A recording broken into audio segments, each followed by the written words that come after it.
تو کیا فرمایا مرو ابا بکر فلیصلی بالناس، آپ نے فرمایا ابو بکر کو حکم دو کہ لوگوں کو امام بن کے نماز پڑھا دے. اس لیے علماء نے استدلال کیا کہ جس کو زندگی میں اللہ کے نبی نے امام بنا دیا ہو تو اس کو امت اگر امام نہ مانے تو کتنی بڑی بدقسمتی. حضور نے حکم دیا مرو ابا بکر فلیصلی بالناس، حضرت ابو بکر کو حکم دیا گیا. اب صحابہ حضرت ابو بکر صلی اللہ علیہ وسلم کی قیادت میں کھڑے ہو رہے ہیں، لیکن آپ سوچ سکتے ہیں کہ وہ کیا منظر ہوگا، وہ کیا عالم ہوگا کہ صحابہ کہتے ہیں کہ ہمارے اندر ہوش نہیں ہے، صحابہ رو رہے ہیں، آنسو آ رہے ہیں کہ آج تو حضور مسجد میں آنے سے بھی رہ گئے. اس کا مطلب یہ ہے کہ حضور صلی اللہ علیہ وسلم کی تکلیف جو ہے وہ زیادہ سے زیادہ بڑھ گئی.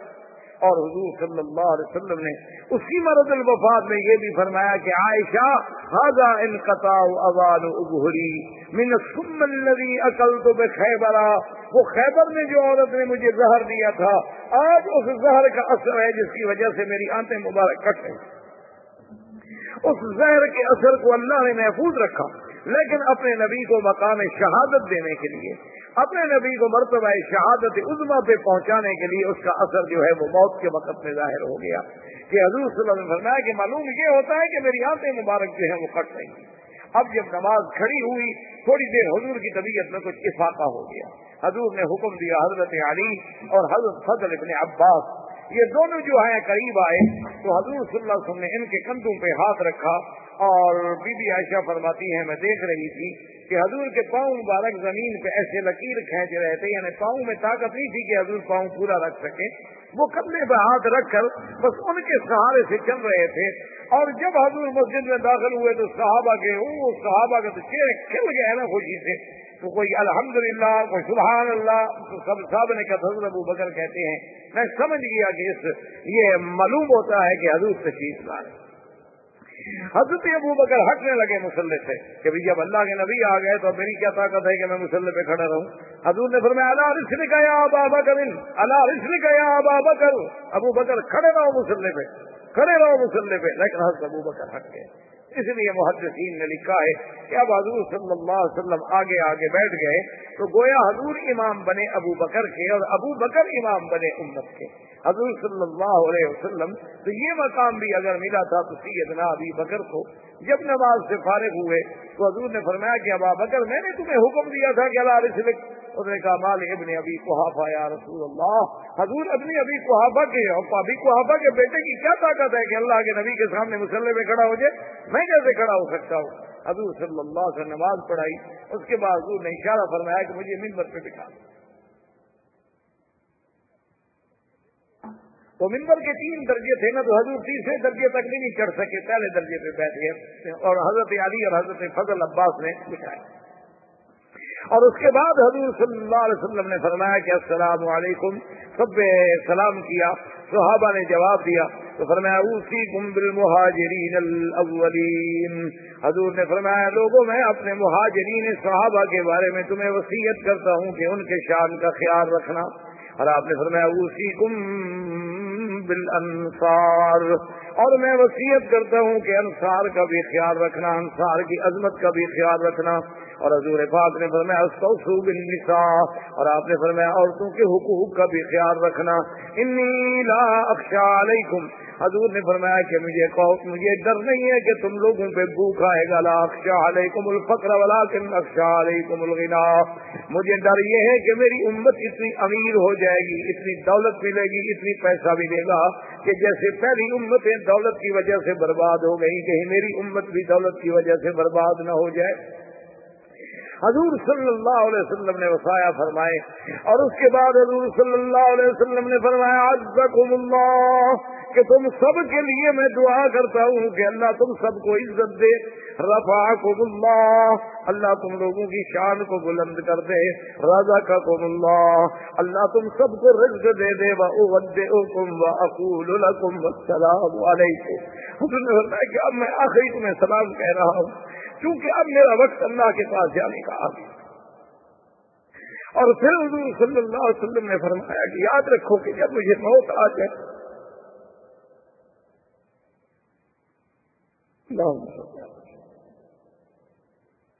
اللهم صل على سيدنا محمد وعلى آله حضور نے فرمایا کہ میرے گھر میں پھر کوئی داخل نہ، کیونکہ سب سے پہلے نزول رحمت ہوگا اللہ کی طرف سے مجھ پر، اور اس کے بعد پھر اللہ کے فرشتے میرے اوپر آ کے سلام کریں۔ اول من صلی اللہ علیہ وسلم جبرائیل و میکائیل و اسرافیل و ملک الموت، فرمایا اللہ کے وہ 4 فرشتے جو ہیں وہ سب سے پہلے داخل ہوں گے، پھر مجھ پر سلام کریں۔ اور اس کے بعد حضور نے فرمایا يدخل علی رجال اہل بیتی، پھر میرے خاندان کے مرد داخل ہوں، ثم يدخل علی نساء اہل بیتی، اس کے بعد میرے خاندان کی عورتیں داخل ہوں، اور اس کے بعد حکم فرمایا کہ صحابہ داخل ہوں، لیکن نبی کے جنازے کا کوئی امام نہیں ہوگا، کیونکہ امام الانبیاء والمرسلین تو وہ خود ہیں، اللہ کے نبیوں اور رسولوں کے جب امام ہیں تو آپ کا امام کون ہوتا ہے؟ اور حضور صلی اللہ علیہ وسلم نے فرمایا کہ عبد خیرا، اللہ نے مجھے تو اختیار دیا ہے، لیکن انی اخترت لقاء ربی، میں اللہ تبارک و تعالیٰ کا لقاء پسند کرنا چاہتا ہوں۔ پھر اسی عالم میں حضور صلی اللہ علیہ وسلم بی بی عائشہ کے گھر میں تشریف لے آئے، لیکن واپس جب آئے تو کمزوری حد سے زیادہ بڑھ گئی، اور اس کے بعد ابھی حضور کمرے میں ہیں، حضور صلی اللہ علیہ وسلم بی بی عائشہ بیٹھ گئی، اور بی بی عائشہ کہتی ہے کہ یہ شرف مجھے میرے اللہ نے دیا تھا کہ مات رسول اللہ صلی اللہ علیہ وسلم بین سحری و نحری، حضور کا سر مبارک میرے سینے پر تھا جب حضور کی وفات ہوئی ہے، اور فرمایا مات رسول اللہ فی حجرتی وفی یومی وفی نوبتی، اور یہ بھی شرف مجھے اللہ نے دیا تھا کہ حضور صلی اللہ علیہ وسلم کی جب موت آئی، حجرہ بھی میرا تھا، دن بھی میرا تھا، اور گھر بھی میرا تھا، اور سینہ بھی میرا تھا، اور آخر شیء الذی دخلت فی رسول اللہ ریحی، اور سب سے آخری چیز جو حضور کے بدن کے اندر داخل ہوئی وہ بھی میرا لعاب تھا۔ فرمایا عائشہ نے یہ شرف اللہ تبارک و تعالی نے مجھے دیا ہے اور کسی نے نہیں دیا۔ ثم استأذن جبریل، اور اس کے بعد پھر جبریل علیہ السلام حاضر ہوئے، انہوں نے اذن مانگا کہ یا رسول اللہ مجھے اجازت ہے اس طرح۔ حضور صلی اللہ علیہ وسلم نے بی بی عائشہ صدیقہ کو ایک طرف حکم دے دیا اور حضرت جبریل کو اجازت دی، تو حضرت جبریل نے کہا یا رسول اللہ ان ملک الموت یستأذن، اب ملک الموت دروازے پہ کھڑے ہیں اور اذن اجازت مانگ رہے ہیں، لیکن اب بھی ان کو اختیار یہ دیا گیا ہے کہ جیسے حضور فرمائیں، اگر حضور چاہتے ہوں دنیا میں رہنا تو ملک الموت واپس آ جائے، اور اگر حضور چاہتے ہوں لقاء رب کا تو پھر آپ کی روح مبارک کو قبض کیا جائے۔ حضور نے فرمایا جبرائیل ملک الموت کو اجازت دے دو، انی اشتاق الی ربی، میں اپنے رب کی طرف مشتاق ہوں، اب میں چاہتا ہوں کہ میرا لقاء رب ہو جائے، اب میں اس دنیا میں رہنے کے لیے تیار نہیں ہوں۔ فدخل ملک الموت فی حجرۃ رسول اللہ صلی اللہ علیہ وسلم، پھر ملک الموت جو ہیں وہ حضور صلی اللہ علیہ وسلم کے حجرہ مبارک میں داخل ہوئے، ثم قبض روح النبی صلی اللہ علیہ وسلم، اور اس کے بعد حضور صلی اللہ علیہ وسلم کا روح مبارک جو ہے قبض کیا گیا،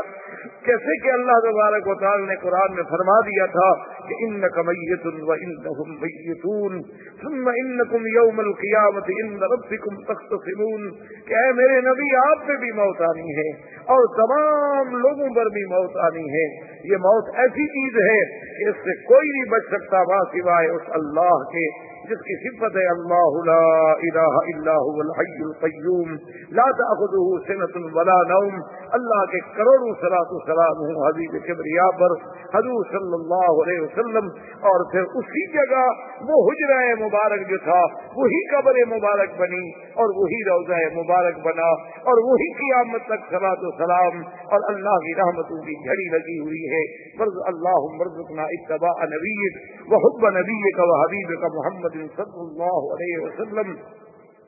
وحب من يحبك وحب عمل من يقربنا الى حبك، وصلی اللہ تعالی علی خیر خلقہ سیدنا محمد وعلى آلہ واصحابہ اجمعین برحمتک یا ارحم الراحمین۔ آخر میں ہم اللہ تبارک و تعالی سے دعا گو ہیں کہ جو ہم نے سنا